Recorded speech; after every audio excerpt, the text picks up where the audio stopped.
This is Toronto, Canada.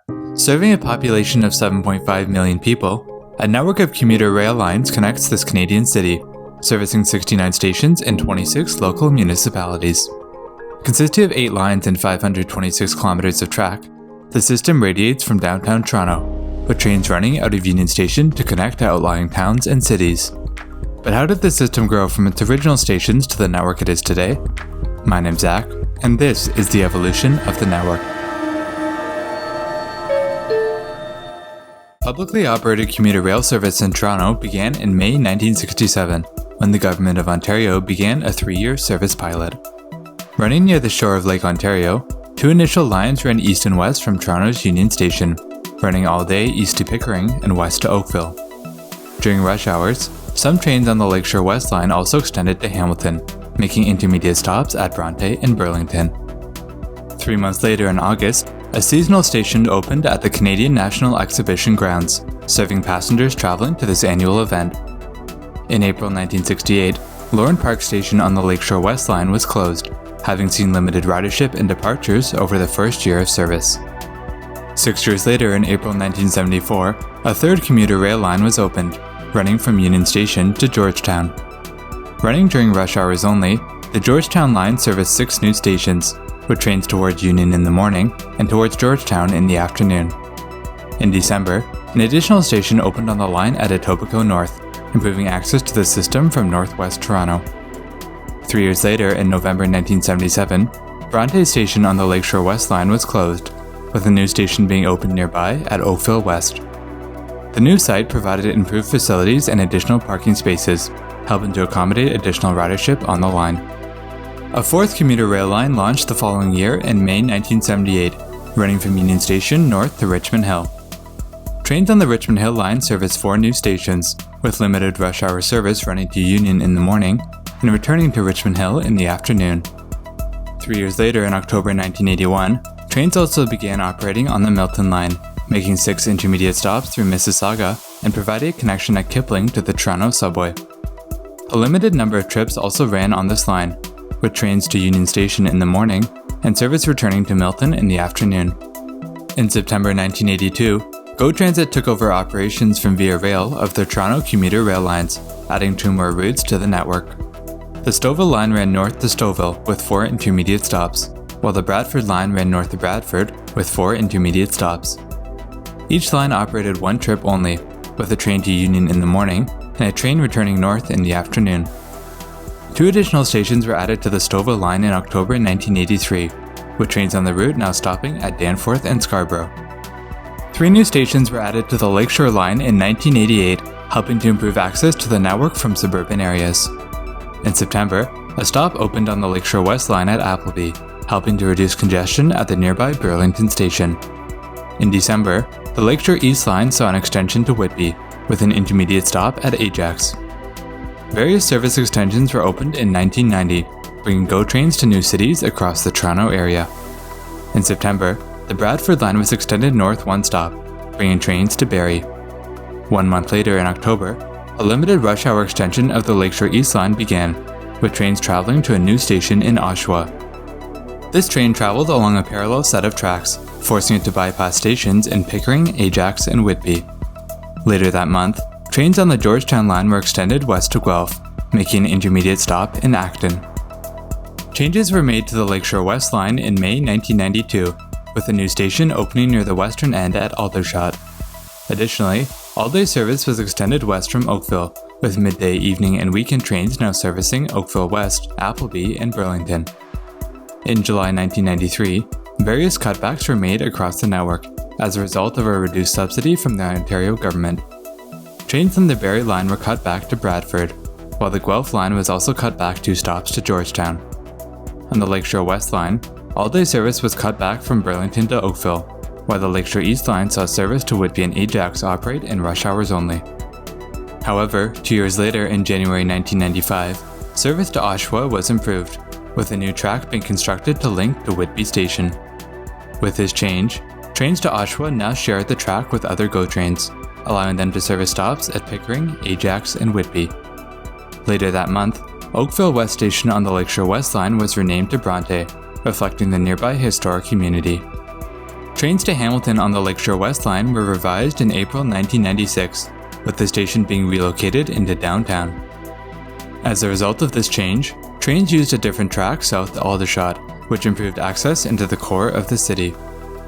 On the Stouffville line, trains were revised in June 1998, with the stops at Danforth and Scarborough being removed.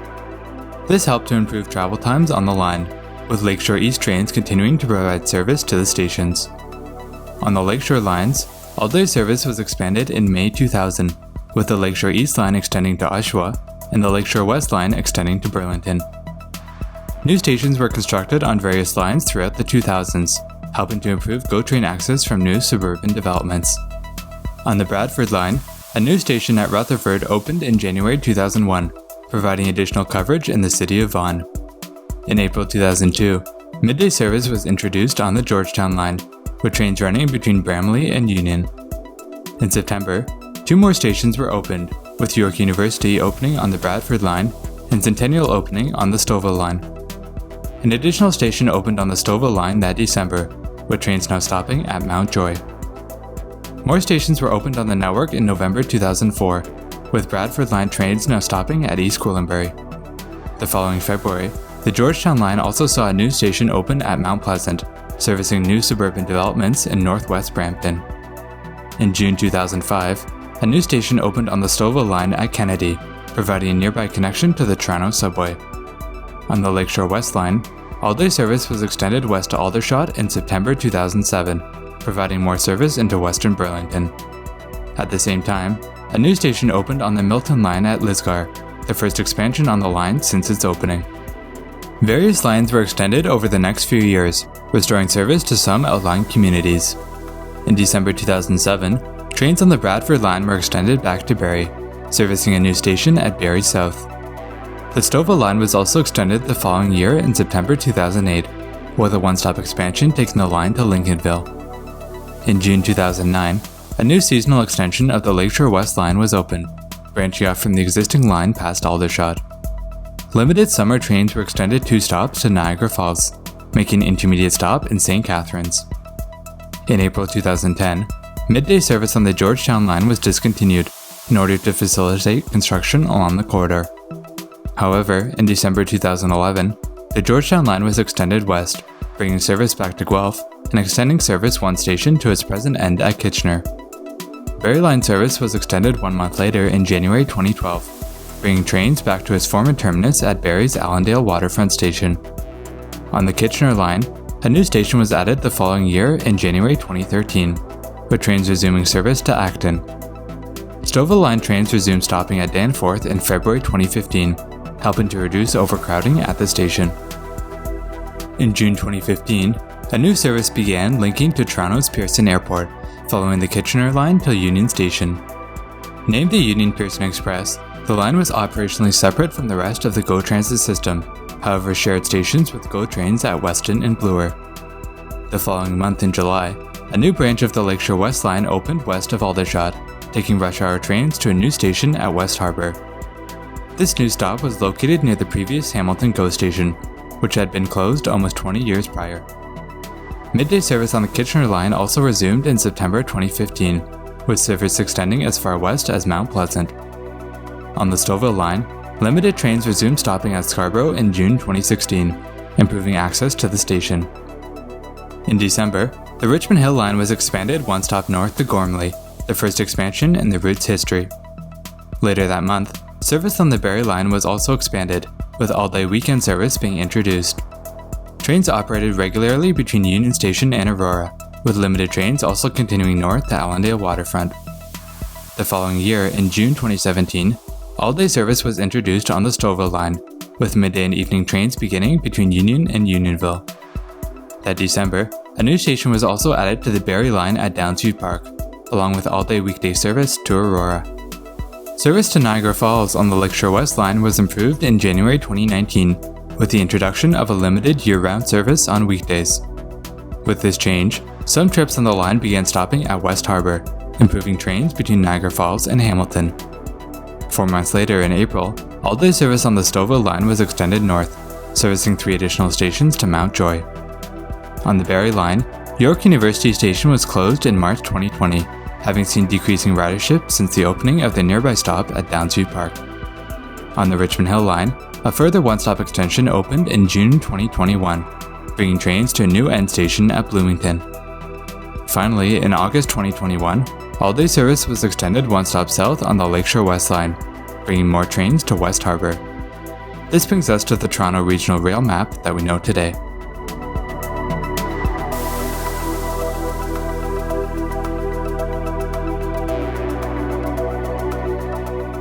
In the years to come, more expansions are planned for the GO Transit network, which will improve access to the system. In fall 2022, a new station will open on the Kitchener Line and Union Pearson Express at Mount Dennis, providing interchange to a newly constructed light rail station.